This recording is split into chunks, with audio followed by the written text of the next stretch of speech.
అపొస్తలుల కార్యములు 10వ అధ్యాయం 3వ వచనం.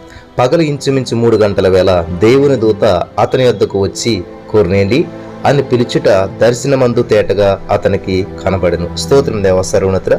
ఈరోజు ఈ యొక్క వాక్యాన్ని ధ్యానిస్తూ ఉండగా మాతో మాట్లాడి మమ్మల్ని అందరిని బలపరచమని నజరేయుడైన యేసుక్రీస్తు నామములో ప్రార్థించిన మీ పొందుకుని నమ్మ పరమ తండ్రి, ఆమేన్.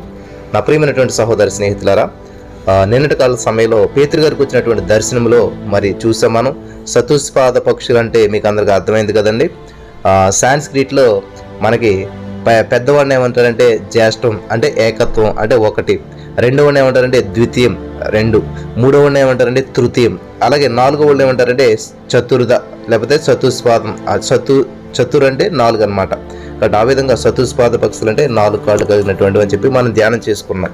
కాబట్టి ఈ విధంగా పేతురు గారి వల్ల మనం కూడా పరిశుద్ధాత్మను పొందినటువంటి మరి వీరంతా కూడా బాప్తిజం పొందకుండా ఎవడైనా సరే నీళ్ళకు ఆటంకం చేయగలడా అని చెప్పి యేసుక్రీస్తు నామమునందు వాళ్ళందరూ కూడా బాప్తిజం పొందవాలని చెప్పేసి మీరు ఆజ్ఞాపిస్తాడు పౌలు గారు. గమనించాలి నా ప్రియమైనటువంటి సహోదరి స్నేహితులారా, కొర్నేలుని దర్శించింది ఆయన రక్షణ కొరకైనా చెప్పి గ్రహించాలి. ఇక్కడ పరలోక రాజ్యం చేరాలంటే ఆ యొక్క దేవునితో కలిసి నిత్యత్వంలో ఉండాలంటే యేసుక్రీస్తు ప్రభువారిని మనం తప్పకుండా ఆయన తప్ప మరో మార్గం లేదని ప్రతి వారు తెలుసుకోవాలి. ఆయన శిలువ రక్తంలో కడగబడాలని చెప్పి మనం తెలుసుకోవాలి. ఈనాడు సేమ్ కొర్నేలు వలె ఎందరో దాన ధర్మాలు చేస్తున్నారు, గూడులు గోపురాలు కట్టిస్తూ ఉన్నారు, అనాథాశ్రయాలు, వృద్ధాశ్రయాలు, పాఠశాలలు, కళాశాలలు కట్టించి వాటిని నిర్వహిస్తూ ఉన్నారు, అన్నదానాలు, వస్త్రదానాలు చేస్తూ ఉన్నారు. వాళ్ళ యొక్క రాబడిలో అధిక శాతం మరి ధార్మికమైనటువంటి కార్యక్రమాలకు మరి చాలామంది ఖర్చు పెడుతూ ఉన్నారు. విస్తృతంగా విరాళాలు, ధారాళంగా దానాలు, ధర్మాలు ఇన్ని కూడా ఇచ్చేస్తున్నారు. అనేకమైనటువంటి పూజలు, పునస్కారాలు నిరంతరం కూడా వాటిలోనే నిమగ్నమైపోయారు. పరలోకం చేరాలని చెప్పి తీర్థయాత్రలు, యజ్ఞాలు, యాగాలు, హోమాలు ఇవన్నీ కూడా చేస్తున్నారు. చాలా సమయం ఈ యొక్క భక్తి వైరాగ్యాలతో జీవిస్తున్నారు. వీటన్నిటిని కూడా ప్రియులారు గమనించాలి. ఎంత నిష్ఠతో, ఎంత భక్తి శ్రద్ధలతో, ఎంత ధనం సమయం వెచ్చించి చేసినా కానీ యేసుక్రీస్తు ప్రభువారిని విశ్వసించి మారు మనసు పొంది రక్షించబడి ఆయన రక్తంలో కడగబడకపోతే అంతా కూడా వ్యర్థమేనని చెప్పి తెలుసుకోలేకపోతున్నారు. ధర్మ కర్మ సంస్కారాల వలన నీతిమంతులు అవుతామని చెప్పి మోక్షానికి వెళ్తామని చెప్పి అనుకుంటారు చాలామంది. కానీ ఇవి కూడా వేషధారణే అవుతాయి. కానీ వారి యొక్క అంతరంగంలో ఉన్నటువంటి కామము, క్రోధము, మదము, మత్సరము, మోహము అనేటువంటి యొక్క పాపపు మరకలు, మచ్చలు, ఈ డాగులు ఎక్కడ కూడా విడుదల, విమోచన లేదని చెప్పి ఇక్కడ యేసుక్రీస్తు ప్రభువు శిలువలో చిందించిన రక్తం చేత మాత్రమే, కడగబట్టడం వలన మాత్రమే పాప పరిహారం చెందుతారని చెప్పి ఇరుగుక చాలామంది అంధకారంలో జీవిస్తూ ఉన్నారు. ఇహలోక భౌతికమైనటువంటి దాన ధర్మాలు మరి యొక్క ఇతర భక్తి విషయాలన్నీ కూడా వ్యర్థమని చెప్పి తెలియక పుణ్యం వస్తుందని చెప్పి, స్వర్గం వస్తుందని చెప్పి భ్రమలో చాలామంది ఉంటూ ఉన్నారు. ప్రియులారా, జన్మ పాపం గురించి చాలామంది ఆలోచించరు. ఎక్కువ మందికి అవగాహన కూడా తక్కువే. ఎందుకంటే ఇహలోకమైనటువంటి సంబంధమైనటువంటి యుగ దేవత వారి యొక్క మనోనేత్రాలకు గురుడితనం కలిగజేశాడు కాబట్టి ప్రియులు గమనించాలి. ఇక్కడ కొర్నేలు హృదయం అంతటితో కూడా ధర్మకార్యాలు చేసి యేసు ప్రభుకు సమర్పించాడు. ఆయనను విశ్వసించి బాప్తిసం పొందాడు, పరలోక రాజ్యానికి వారసుడయ్యాడు. ఈయన పేరు, కొర్నేలు పేరు జీవగ్రంథంలో లిఖించబడింది. జరిగినటువంటి సంగతులన్నీ కూడా కొర్నేలుని దూత మధ్యాహ్న కాల సమయం ముందు దర్శించడం చేత పేతురు ఆయనను రక్షణ మార్గంలో నడిపించేందుకు కారణమైంది. అసలు ఇదంతా ఎక్కడ ప్రారంభించబడిందంటే మధ్యాహ్న కాల సమయంలో వచ్చినటువంటి ఆ దూత దర్శనం వల్ల ఇదంతా జరిగిందనమాట. అందుకనే మధ్యాహ్నానికి అంత ప్రాముఖ్యత ఉంది.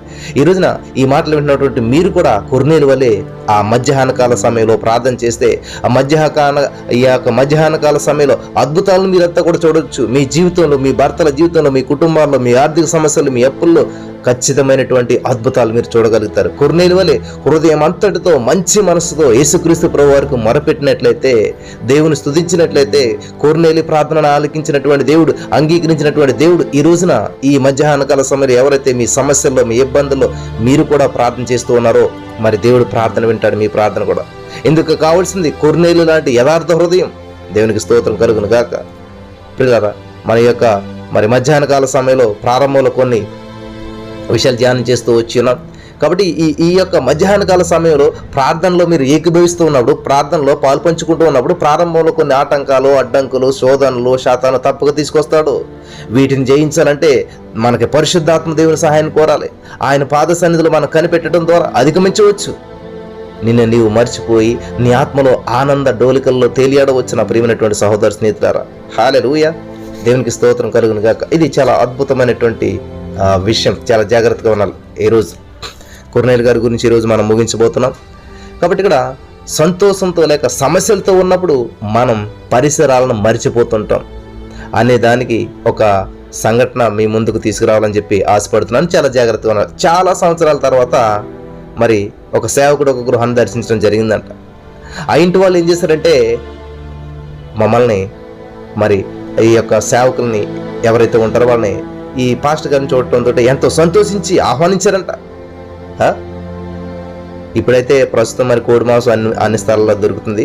కానీ ఆ రోజుల్లో అయితే ఈ కోళ్లను ఇంట్లోనే పెంచుకునేటువంటి వారు. మరి ఈ యొక్క వెళ్ళినటువంటి పాస్టర్ గారు వెళ్ళారన్న సంతోషంతో ఆమె ఏం చేసిందంటే కోడిని పట్టుకుంది, కోడిని కోసింది, ఆ కోడి కూర వండి పెట్టి వాళ్ళకి అనుకున్నది కోడిని కూర వండి పెట్టాలని చెప్పి పాస్టర్ గారు వచ్చారు, మంచి కోడి కూర వండి పెట్టాలని చెప్పి అనుకుందనమాట. ఒక సహోదరుడు ఏం చేయండి, ఒక కోడిని పట్టుకొని దాన్ని కోసేందుకు ముందు ప్రార్థన చేయాలని చెప్పి మోకాళ్ళు ఉంచాడు. అది సంతోషమో లేక మరి అతనికి ఏమైందో తెలియదు, కానీ కొన్ని క్షణాల్లోనే మరి అసలే తాను ఎందుకు ప్రార్థన చేయడానికి వచ్చాడు అనేటువంటి విషయం మర్చిపోయాడు. అలా ప్రార్థిస్తూ నువ్వు చేసినటువంటి మేలులకు వందనాలు ప్రభువా అంటూ ఆ యొక్క 2 చేతులు జోడించాడు. అంతే, కోడి పరుగున మరి తర్వాత అతి కష్టం మీద దాన్ని పట్టుకోవడం జరిగింది. పరిస్థితులన్నింటిని కూడా పరిసరాలను కూడా మర్చిపోయి ప్రార్థనలో నియమైనటువంటి వారి యొక్క ప్రార్థనా పరులు కూడా ఉన్నారు. ఇప్పుడు కోడిని కోసే ముందు ఆయన ప్రార్థన చేయమన్నాడు ఇంటి యజమాని. ప్రార్థన చేసినప్పుడు కోడిని పట్టుకోవాలి కదా. ఆయన ఏం చేశాడు, ఆ యొక్క ప్రార్థనలో నిమగ్నం అయిపోవటం వల్ల 2 చేతులు కూడా కోడిని వదిలేసి 2 చేతులు జోడించాడంట. ఈ లోపల ఏమవుతుంది, కోడి పారిపోతుంది. కాబట్టి ఈ రోజున మనలో చాలా మంది జీవితాలు ఎలా నిమగ్నం అయిపోతున్నారంటే ప్రార్థన అని చెప్పి ఇంకా సమస్తము కూడా మర్చిపోతూ ఇంకా బాధ్యతలను విస్మరిస్తూ ఉన్నటువంటి వారు కూడా చాలా మంది ఉంటారు. వీళ్ళు గమనించాలి. కాబట్టి ఈ యొక్క పరిస్థితులను పద్ధతులన్నీ మర్చిపోయి ప్రార్థనలో నిమగ్నమైనటువంటి ఇలాంటి ప్రార్థనా పరులు కూడా చాలా మంది ఉంటారు. ప్రార్థన ప్రతి పరిస్థితిని మారుస్తుంది. కాబట్టి కొర్నేలిలాగా ఎక్కువ సమయం ప్రార్థనలో గడపాలి. శిష్యులు ప్రభువా యోహాను తన శిష్యులకు నేర్పినట్లుగా మాకు ప్రార్థన నేర్పించని అని అన్నప్పుడు ఆయన పరలోక ప్రార్థన నేర్పిస్తూ వచ్చాడు. ప్రభువే అనేక సార్లు ప్రార్థనకు వెళ్ళి శిష్యులకు మాదిరిగా చూపించాడు. వీళ్ళు గమనించాలి. ఇక్కడ ఒక సామెత ఉంటుంది, ఆంధ్రులు ఆరంభ సూర్యులు అంటారు. మొదట చాలా ఆసక్తితో ప్రార్థన ప్రారంభిస్తారు. భర్త రక్షణ కోసమో, కుమారుడు రక్షణ కోసమో, లేక బంధువుల యొక్క రక్షణ కోసమో, అయ్యో ప్రభువా సహాయం చేయండి అని చెప్పి గంటల తరబడి ప్రార్థన చేస్తారు. ఎప్పుడైతే ఈ భర్తలో మార్పు రాలేదో ఇంకాడు మారడం. ఎప్పుడైతే వాళ్ళ బంధువు, వాళ్ళ స్నేహి, వాళ్ళ అత్త, మామ వీళ్ళు ఎవరైతే మారరో వాళ్ళలో మార్పు రాకపోతే ఇంకంతే. వీళ్ళు ఎంత ప్రార్థించినా కానీ మారరు, వీళ్ళు ఎంత ప్రార్థన చేసినా కానీ మారరే, వీళ్ళ జీవితం ఇంతే అని చెప్పి కొద్దిగా ప్రార్థన తగ్గించేస్తారు. కొద్దిగా ప్రార్థన తగ్గించేస్తుంటారు, ప్రార్థన మానేస్తూ ఉంటుంటారు. తర్వాత వీళ్ళు ఎప్పుడు మారుతారో చూడండి, వాళ్ళ ప్రార్థన వీళ్ళు ఎప్పుడు మారుతారో నాయన అంటూ దేవుడా నువ్వే దిక్కు అని చెప్పి ప్రార్థన పూర్తిగా తగ్గించేస్తారో, ప్రార్థన చేయటమే మానేస్తారు. ఈ అనుభవంలో మీరు చాలా మంది ఉంటారు. ఈ వర్తమానం ఉన్నటువంటి వాళ్ళు చాలా మందికి ఇటువంటి అనుభవం ఉంటుంది అనమాట.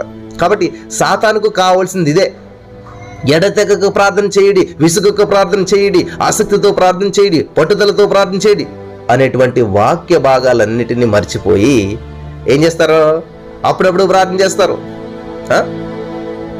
ఎడతెగక ప్రార్థన చేయమన్నాడు, ఎల్లప్పుడూ ప్రార్థన చేయమన్నాడు దేవుడు. విసుగుపోవద్దు ప్రార్థన చేయటంలో అన్నాడు, ఆసక్తితో ప్రార్థన చేయమన్నాడు, పట్టుదలతో ప్రార్థన చేయమని. ఏమన్నది ఇందులో ఏది లేదు మనకి. ఇంకేం మారడండి, నాకు ఉద్యోగం రాదండి, నా జీవితంలో పిల్లలు పుట్టరండి, నాకు ప్రమోషన్ రాదండి, మా భర్త గారు ఇంకా నేను ప్రార్థన చేసుకోగలితే అతని ప్రవర్తనలో భయంకరమైన మార్పులు వస్తున్నాయండి, ఇంకా మూర్ఖుడు అయిపోతున్నాడు, ఇంకా త్రాగుబోతాను ఎక్కువైపోతున్నాడు. ఎంత ప్రార్థన చేసినా పిల్లలు గమనించాలి, మూర్ఖుడే మూర్ఖత్వాన్ని పెంచుకుంటూ పోతుంటే మరి నువ్వు ప్రార్థన నువ్వు ఎంతగా పెంచుకుంటూ వెళ్ళాలి. నీ జీవితంలో నీ కార్యం జరగాలంటే ఇంకా ఎంతగా పెంచుకుంటూ వెళ్ళాలి. ఆకలి వేస్తుందని చెప్పి ఏం చేస్తావు, అన్నం ఇంకా తింటాం పెంచుతావా మానేస్తావా? పిల్లలు గమనించాలి, నీకు కడుపు నిండట్లేదు, ఆకలి సరిపోవట్లేదు కాబట్టి ఏం చేస్తావు, నువ్వు ఇంకో కొంచెం ఎక్కువ వేసుకుంటావు, ఇంకో ముద్ద ఎక్కువ వేసుకు తింటావు నీ ఆకలి తీరేంత వరకు. మరి ప్రార్థన ఎందుకని పెంచట్లేదు? నీ ఆకలి తీరేంత వరకు, నీ సమస్య తీరేంత వరకు ఎందుకని ప్రార్థన పెంచుకోవటం లేదు?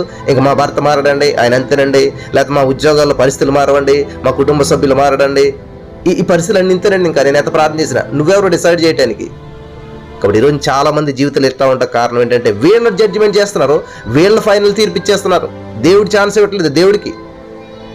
నా ప్రియమైనటువంటి వాళ్ళరా, సహోదరి స్నేహితులరా, డోంట్ డిసప్పాయింట్ అవ్వద్దు, డిస్కరేజ్మెంట్ అవ్వద్దు. Encourage your self. మిమ్మల్ని మీరు ఎంకరేజ్ చేసుకోండి. ఖచ్చితంగా నా దేవుడు అద్భుతం చేస్తాడు, నా దేవుడు నమ్మదగిన వాడు, ఎటువంటి పరిస్థితులైనా జరిపి నేను ప్రార్థన చేస్తాను. ఇలా మనం ఎందుకని డెసిషన్ తీసుకోవట్లేదు? ఎందుకని మనల్ని మనం ఎంకరేజ్ చేసుకోవట్లేదు? ఎప్పుడు మానేద్దామా? ఎప్పుడు విడిపెట్టేద్దామా? దేవుడి మీద నిందేసేద్దామా? లేదా భర్త మీద నింద, లేకపోతే పరిస్థితుల మీద నిందేసేసి ఈ కొలీగ్స్ అందరూ ఇంతే, ఈ ఆఫీసులు అందరూ ఇంతే, ఈ పరిస్థితులు అన్ని ఇంతే, ఎప్పుడు ఇంతే, వీళ్ళు మారరు, వాళ్ళు మారరు, నేను ఎంత ప్రార్థన చేసినా కూడా మారడం లేదు కాబట్టి వీళ్ళు ఇంకా మారరు అనేటువంటి మాటలు మాట్లాడేటువంటి వారంతా కూడా ఈ రోజున మిమ్మల్ని మీరు పరిశీలన చేసుకోవాలి. మీరెవరండి ఫైనల్ జడ్జిమెంట్ ఇవ్వటానికి? అపోస్తలుడైన పౌలు గారు సౌలు గారుగా ఉన్నప్పుడు అందరూ కూడా అలాగే మారడానికి ఈడు అందరిని చంపుతాడు, ఇలాంటి అలాంటి అని చెప్పి వదిలేశారు. కానీ దేవుడు ఒక్క దర్శనంతోటే, ఒక్క నిమిషంలోనే మార్చాడు. ప్రపంచంలో ఎవరు చేయలేని విధంగా పరిచయం చేసే విధంగా గొప్పవానిగా మార్చేశాడు. కాబట్టి ఈ రోజున దేవుడు తలుచుకుంటే ఏదైనా చేయగలుగుతాడు, ఎప్పుడైనా చేయగలుగుతాడు. ఈ సత్యాన్ని మీరు తెలుసుకోవాలి నా ప్రియమైనటువంటి సహోదర స్నేహితులారా. హల్లెలూయా. సాతానుగాడు నిరాశకు గురి చేస్తాడు, చివరికి నిర్వీర్యులైపోతారు. ఎందుకు నా ప్రార్థన దేవుడు వినలేదు? నేను కనిపెట్టవలసినందుగా కనిపెట్టలేదా? ఏమైనా బలహీనతలు నాలో ఉన్నాయా అని చెప్పి నేను సరి చేసుకోలేకపోయానేమో అని చెప్పి ఆత్మ పరిశీలన చేసుకోరు. అయితే పట్టుదలతో ప్రార్థిస్తే అన్నిటిలో కూడా విజయమని చెప్పి గ్రహించాలి. యెషయా గ్రంథం 62:7 చూసినట్లయితే, యెహోవా జ్ఞాపకకర్తలారా విశ్రమింపకొడి. వండర్ఫుల్. ఆయన యెరూషలేమును స్థాపించే వరకు కూడా, లోకమంతటి దానికి ప్రసిద్ధ కలుగజేయ వరకు కూడా ఆయనను విశ్రమింపనీయుడి. మీరు విశ్రమింపొద్దు, ఆయనను విశ్రమింపనీయుడు అన్నాడు. యెహోవా జ్ఞాపకర్తలారా అంటే యెహోవాను జ్ఞాపకం చేసుకుని వారలారా అని అర్థం అనమాట. ఇంకా ఆయనను ప్రార్థించు వారలారా అని అర్థం అనమాట. మీరు విశ్రమింపకుడి, ఆయనను విశ్రమింపనీయుడి అంటే మనం విసుగక ప్రార్థన చేయుచుండవలనని ప్రభువారు మనల్ని ఆజ్ఞాపిస్తున్నాడు. మన ప్రార్థనలు ఆలకించే వరకు, ఆయనను విశ్రాంతి తీసుకోనీయక, మన యొక్క ప్రార్థనకు జవాబు దొరికే వరకు మనం విశ్రమింపక ప్రార్థనలో కనిపెట్టుచుండవలనని చెప్పి దీని అర్థం. హల్లెలూయా. జవాబు వచ్చేంత వరకు చేస్తే ప్రార్థన జవాబు పొందుకునే ప్రార్థన అవుతుంది. నువ్వు విశ్రాంతి తీసుకుని నువ్వు విసుగు చెందిపోయి నువ్వు ఆగిపోయి నా భర్త మారడు, నా పరిస్థితులు మారవు, నా జీవితం మారదు, మా అప్పులు తీరవు. చెయ్యండి. అప్పుల వాళ్ళు నిన్ను వచ్చి ఇంటిగా ఇబ్బంది పెట్టేంత వరకు చేస్తూనే ఉండండి. వాళ్ళు నీ మీద దాడి చేస్తున్నా కూడా మీరు ప్రార్థన చేస్తూనే ఉండండి, దేవుని స్తుతిస్తూనే ఉండండి, దేవుని మహింపరుస్తూనే ఉండండి, దేవుని గణపరుస్తూనే ఉండండి. నీ పరిస్థితి ఎంత వర్స్ట్గా ఉన్నా సరే థ్యాంక్ యూ జీసస్, వందనాలు వేసి అని చెప్పి దేవుని స్తుతిస్తూనే ఉండండి. హల్లెలూయా. వండర్ఫుల్. ఇది లేదు చాలా మందిలో. బైబిల్ గ్రంథంలో మనం చూసినట్లయితే నా ప్రియమైనటువంటి సహోదరి స్నేహితులారా, మత్తయి సువార్త 15:21-28 మీరు చదువుకోండి సమయం. ఒక స్త్రీ, ఏ స్త్రీ? కానాను స్త్రీ వచ్చింది, ప్రభువా, ఓ దావీదు కుమారుడా, నన్ను కరుణించు, నా కుమార్తె దయ్యం పట్టింది, బాహు బాధపడుతుంది అని చెప్పి కేకలు వేస్తూ ఉన్నది. అందుకని యేసుక్రీస్తు ప్రభువు ఏమంటూ ఉన్నాడంటే, ఒక్క మాట కూడా చెప్పలేదు. ఆయన పలకట్లేదు, పట్టించుకోవట్లేదు, ఒక్క మాట కూడా చెప్పలేదు. ఇంకా శిష్యులు వచ్చి, ప్రభా ఏంటి ప్రభా, ఈయన పంపేసేయండి, ఇవన్నీ ఇక్కడ ఎందుకు పంపేసేయండి అని చెప్పి యేసు ప్రభువు శిష్యులు అంటే, చదువుకోండి మీరు తర్వాత ఏం జరుగుతుందో. మత్తయి సువార్త 15:27-28 మీకు అందరికీ తెలిసినటువంటి స్టోరీ. ఇక్కడ కనాను స్త్రీ ఏం చేస్తుందంటే, తన యొక్క కుమార్తెను కరుణించయ్యా, బ్రతికించయ్యా అని చెప్పి వేడుకుంటుంది. శిష్యులేమో అమ్మ ఎల్లెల్లెల్లె అభ్యంతరం పెడుతున్నారు, ఆటంకపరుస్తున్నారు. ఈమె మాత్రం ఆగట్లేదు. ఈమె కేకలు మాత్రం భరించలేకపోతున్నారు. ఓ బాబు వెళ్ళమనట్లేదంటారు బాబు ఈవిడ అని చెప్పి, దావీదు కుమారుడా అని చెప్పి ఈవిడ అరుస్తూనే ఉంది, ప్రార్థిస్తూనే ఉంది. ఈ యొక్క విసుగు నుండి లేక ఈ యొక్క శోధ నుంచి మమ్మల్ని తప్పించవా, మా చెవులు చిల్లులు పడేలో ఉన్నాయి, ఈమెను గద్దించు ప్రభా. ఇంకా చూడాలి, గమనించాలి. శిష్యులు ఏం చేశారంటే ఈవిడ నోరు మీయటానికి ప్రయత్నం చేశారు. ఓరు బాబు ఈవిడ మాటిలో లేదురా బాబు, ఆపమ్మా ప్రార్థన ఆపు. ఎక్కడ ఆపుతుంది? ఎవడి వల్ల కావట్లేదు. శిష్యులు చెవులు చిల్లులు పడుతున్నాయి అన్నమాట. గమనించాలి, ఈ విషయాన్ని మనం పెద్దగా పట్టించుకోము. ఆ శిష్యుల చెవులు ఎందుకంటే గట్టిగా కేకలేస్తుంది. వీళ్ళ వెనకాల ఎవరున్నారు? శిష్యులు ఉన్నారు, యేసు ప్రభువు ముందు ఉన్నారు. కాబట్టి గట్టిగా కేకలేస్తుంటే ఇంకెళ్ళో ఆవిడని కంట్రోల్ చేయలేక వచ్చి ఏం చేశారంటే, ప్రభువా ఇది మా వల్ల అవట్లేదు కానీ ఆవిడ పంపేసేకున్నంత నువ్వు ఆవిడని గద్దించు కొంచెం అని చెప్పి ఏం చేస్తున్నారు వీళ్ళు, గద్దించు ప్రభు అని చెప్పి యేసు ప్రభు దగ్గరికి పెట్టుకుంటున్నారు. అయితే ప్రభు వారి యొక్క ఉద్దేశం వేరే. ఆయన ఇజ్రాయేల్ ఇంటి వారిపై నశించేటువంటి గొర్రెలు ఎత్తగా కానీ మరి ఎవరిని ఎత్తుకుని నేను పంపబడలేదు అన్నాడు దేవుడు. యేసుక్రీస్తు ప్రభువారు మౌనంగా ఉన్నప్పటికీ కూడా, ఆయన శిష్యులు విసుకుంటున్నప్పటికీ కూడా ఈ కానాను స్త్రీ మాత్రం వాటిని పట్టించుకోలేదు. ఇది వండర్ అనమాట. ఈరోజు నీ మాటలు వింటున్న ప్రియమైనటువంటి సహోదర స్నేహితులారా, ఎంతో కాలంగా మీ భర్త మార్పు కోసం, మీ ఉద్యోగంలో హెచ్చింపు కోసం, మీ జీవితంలో మార్పు కోసం, మీ కుటుంబాల్లో పద్ధతులు మారాలి ఎంతగానో ప్రార్థన చేస్తూ ఉన్నారు కదా. కాబట్టి మిమ్మల్ని చాలా మంది ఆటంకం పరుస్తున్నాడు వచ్చి, ఎంతకాలంగా ప్రార్థన చేస్తున్నావు, ఎంతకాలంగా నువ్వు దేవుని సన్నిధిలో కనిపెడుతూ ఉన్నావు, ఎన్ని ఉపవాసాలు చేస్తూ ఉన్నావు, ఏమైంది, సమాధానం వచ్చిందా, దేవుడు పట్టించుకున్నాడా అని చెప్పి ఈ శిష్యుల్లాగా అమ్మ ఆపో ఆపో అని చెప్పి నీ చేత ప్రార్థన ఆపు చేయాలని చెప్పి నీ జీవితంలో మరి సాతానుగాడు నిన్ను వెదక్కుండా చేయాలని చెప్పి ఎన్నో ప్రణాళికలు లేసి ఉండొచ్చు. అయితే నీకు సమాధానం తెచ్చిపెట్టేది, నీ జీవితంలో కార్యం చేసేది నీ విసుగు విరామం లేనటువంటి ప్రార్థన. వింటున్నారా? నీ యొక్క విసుగు విరామం లేనటువంటి ప్రార్థన, అలసిపోలేనటువంటి ప్రార్థన. దేవునికి స్తోత్రం కలుగును గాక. హల్లెలూయా. కాబట్టి ఈరోజు చాలామంది అలసిపోతూ ఉన్నారు. ఈరోజు చాలామంది జీవితంలో సొలసిపోతూ ఉన్నారు. నా ప్రియమైనటువంటి సహోదరి స్నేహితులారా, చాలామంది అలసిపోతూ ఉన్నారు. ఎందుకు వచ్చిన జీవితం ఇదని చెప్పి. కానీ ఇక్కడ మాత్రం శిష్యుల ఆత్మని ఆగట్లేదు, యేసుప్రభువు వెనకపోయినా ఆగట్లేదు, ప్రార్థన చేస్తూనే ఉంది. దేవునికి స్తోత్రం కలుగును గాక. ఇది కావాలి ప్రియులరా, ఇది కావాలి. కాబట్టి ఎవరేమన్నా సరే ఆమె పట్టించుకోలేదు. ఆమె వచ్చింది, ఆయన దగ్గరికి వచ్చింది, మొక్కి ప్రభువా నాకు సహాయం చేయని చెప్పి అడుగుతూనే ఉంది. అందుకని యేసుప్రభువు అంటున్నాడు, ఈ స్త్రీకి ఒక ప్రశ్న వేస్తూ ఉన్నాడు. ఏమని? పిల్లల రొట్టె తీసుకుని కుక్క పిల్లలకు వేయట యుక్తం కాదని చెప్పాను. ఆమె నిజమే ప్రభువా, కుక్క పిల్లలు కూడా తమ యజమానుల బల్ల మీద నుంచి పడేట మొక్కలు తినను కదా అని చెప్పింది. అందుకు యేసుప్రభువు, రమ్మా నీ విశ్వాసం చాలా గొప్పదమ్మా, నీవు కోరినట్టే నీకు అవునుగాక అని ఆమెతో చెప్పిన గాడిలో ఆమె కుమార్తె స్వస్థత పొందింది. ప్రియులు గమనించాలి, యూదులు తాము అబ్రహాము సంతానమని, తాము ప్రత్యేకమైన వారమని చెప్పి, ఆయన పిల్లలమని వారెంతో అతిశయంగా ఉంటారు. అన్యులు దేవుని పిల్లల కారని, వాళ్ళంతా కూడా వారు కుక్కలతో సమానమని చెప్పి తలంచేటువంటి వారు. అయితే యేసుక్రీస్తు ప్రభువు యొక్క ఈమె యొక్క విశ్వాసాన్ని పరీక్షించడానికి ప్రశ్నించినప్పుడు ఆమె సరైన జవాబు చెప్పడంతో, అమ్మ నీ విశ్వాసం గొప్పది, నీవు కోరినట్లు నీకు అవునుగా కన్నాడు. ఆ గడియ ఆ క్షణములోనే ఆమె కుమార్తె స్వస్థత పరచబడిందంట. ఈ కానాను స్త్రీ విశ్వాసంతో యేసుక్రీస్తు ప్రభువు వైపు చూసింది. ప్రభు మౌనంగా ఉన్న శిష్యులు అభ్యంతరం పెడిచినా విశ్వాసాన్ని కోల్పోకుండా, ఎడతెగకుండా ఆయనకు మొరపెడుతూనే, సహనంతో, ఓపికతో మొరపెడుతూనే వచ్చింది, విజయం సాధించింది. ఈ కానాను స్త్రీలాగానే ఈరోజు నీ వాక్యం వింటున్నటువంటి మీరు కూడా గమనించాలి. మీరు కూడా విశ్వాసాన్ని కోల్పోకుండా, ప్రార్థనకు జవాబు దొరికేంత వరకు కూడా విశ్రమించకూడదు, ఆయనను విశ్రమింపనీయకూడదు.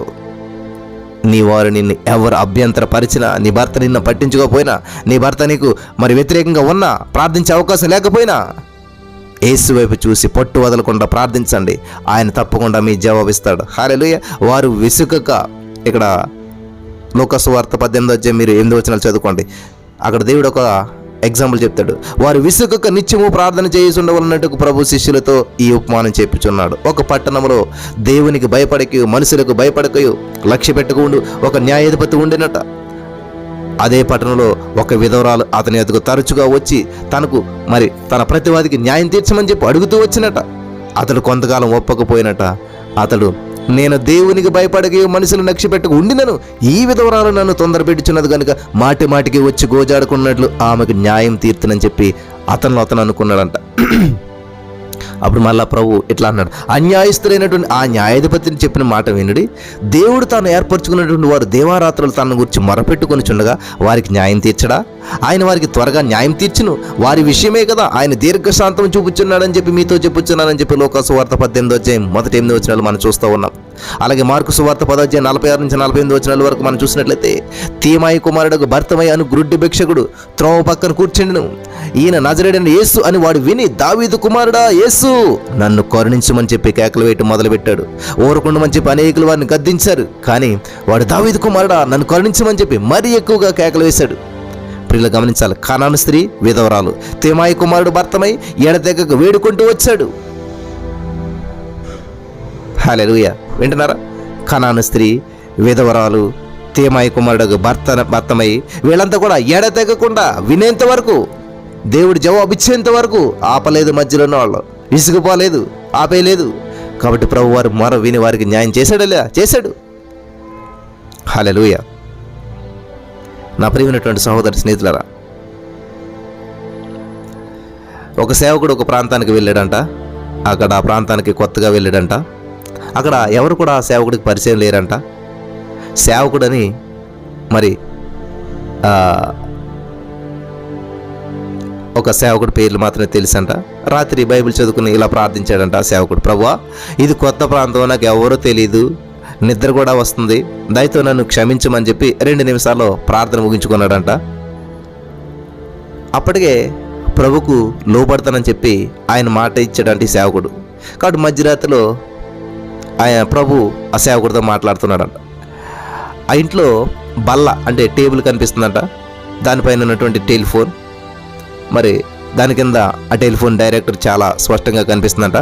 నువ్వు యథార్థంగానే ప్రార్థించావు, నీకు ఎవరి పేర్లు తెలియవని చెప్పి నాకు తెలుసు. ఇదిగో ఆ టెలిఫోన్ డైరీ తీసుకుని చూడు, అందులో 1000 మంది పేర్లు ఉన్నాయి, లేచి వారి రక్షణ కొరకు ప్రార్థించన్నాడంట. చాలామంది ఇలాగే, నాకెవ్వరూ తెలియదు కాబట్టి దేవా నన్ను దీవించిన వీటిని దీవించి ఆమేన్. దేవుడు ప్రియులారా ఇతరుల కొరకు ప్రార్థించే ప్రార్థన చాలా విలువైనటువంటిది. ఈ రోజున ఈ యొక్క సమయంలో మీరు మరి దేవుని వాక్యం వింటాక వచ్చినట్లయితే, ఈ వాక్యం వింటున్నట్లయితే ఇతరుల కొరకు ప్రార్థించడానికి ఎంత సమయం పెడుతున్నారో. మనకి ఈ వేలు ప్రార్థన ఉంటుంది కదా, ఇది little finger, ring finger, middle finger, చూపుడు వేలు, బొటన వేలు, అందరి కోసం చేసి చివరిగా మన కోసం చేసుకోవాలన్నమాట. ఎక్కువగా ఇతరుల కొరకు ప్రార్థించాలి, చివరిగా మన కోసం చేయాలి. ఈ సేవకుడు ప్రార్థన చేసుకుని, ప్రభువా నాకు ఎవరో తెలియదు కాబట్టి నన్ను నా కుటుంబాన్ని దీవించి ఆమెను పడుకున్నాడు. ఓకే, నువ్వు చెప్పింది కరెక్టే, నీకు ఎవరు తెలియదు కదా, సరే అదిగో టెలిఫోన్ డిక్షనరీ చూడు, టెలిఫోన్ డిక్షనరీ నిండా పేర్లు ఉన్నాయి, వాళ్ళందరి కొరకు ప్రార్థించు, వాళ్ళ రక్షణ కొరకు ప్రార్థించు అని చెప్పాడంట.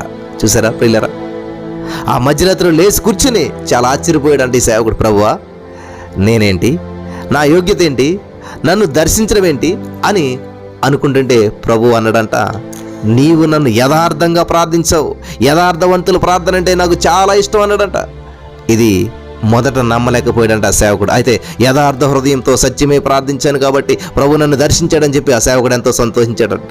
పట్టుదలతో ప్రార్థించండి, దేవా నీ హృదయానుసారం లేపమని చెప్పి విసుగక నిత్యము ప్రార్థించండి. అనేక మతాల వారు కూడా, కులాల వారు కూడా, జాతుల వారు కూడా, భాషల వారు కూడా, తెగల వారు కూడా సంబంధించిన వివిధ ప్రాంతాలలో సాతాను కట్ల చేత, బంధకముల చేత బంధించబడినటువంటి ఆత్మలు విడుదల పొందడానికి ఎడతెగక ప్రార్థించాలి. శత్రువును ఓడించడానికి శక్తి దయచేయమని చెప్పి ఆ శక్తితో మనం ప్రార్థించాలి. హల్లెలూయా, దేవునికి స్తోత్రం కలుగును గాక. ఆత్మను రక్షించి దేవుని యొక్క ఆలయంలోకి తెచ్చినట్లుగా మెలకువతో ఉండి ప్రార్థించాలి. ప్రభు సర్వశక్తి కలిగినటువంటి నామమున ప్రతి మోకాలు వంగినట్లు ఆయనకి ఏది కూడా అసాధ్యం కాదు కదా. ప్రార్థించండి. ప్రపంచంలో గొప్ప ఉద్యోగాలను రగిలించేందుకు నువ్వు గొప్ప ప్రార్థన వీరులాగా కావాలని చెప్పి ప్రార్థించండి. నా ప్రియమైనటువంటి సహోదర స్నేహితులారా, ప్రియులరా, ఒకసారి గమనించండి. ప్రభుని విశ్వసించి కూడా మరి హితనీయమైనటువంటి మనసాక్షి కలిగి ప్రార్థనలేమితో ఉన్నారేమో, యేసు ప్రభువుని నమ్ముకున్నారు కానీ ప్రార్థనలేమితో జీవిస్తూ ఉన్నారేమో. ఒక ప్రశ్న, జాగ్రత్తగా ఉండండి. మీకు ఒక ప్రశ్న, నా ప్రియమైనటువంటి సహోదరి స్నేహితులరా, ఎన్ని రోజులైంది మీరు ప్రార్థించి? ఎన్ని రోజులు మీ కుంటి బ్రతుకు? ఎన్ని రోజులు మీ ద్వంద్వ జీవితం? ఎన్ని రోజులు మీ పాత రోత జీవితం? ఎన్ని రోజులు మీ అలవాట్లకు, వ్యసనాలకు బానిసలుగా ఉంటారు? నా ప్రియమైనటువంటి సహోదరి స్నేహితులారా, ఎన్ని రోజులైంది దేవుని మందిరంలో ఆయన సన్నిధిలో కనబడి? ఒక్కసారి ఆలోచిస్తారా? రా ఒకసారి బయటికి, సాతానుగాడి యొక్క శృంఖలాలు తెంపుకొని వాని యొక్క కబంధ హస్తాల నుంచి బయటికి రండి. బయటికి నీ క్రియలను నేను ఎరుగుదును.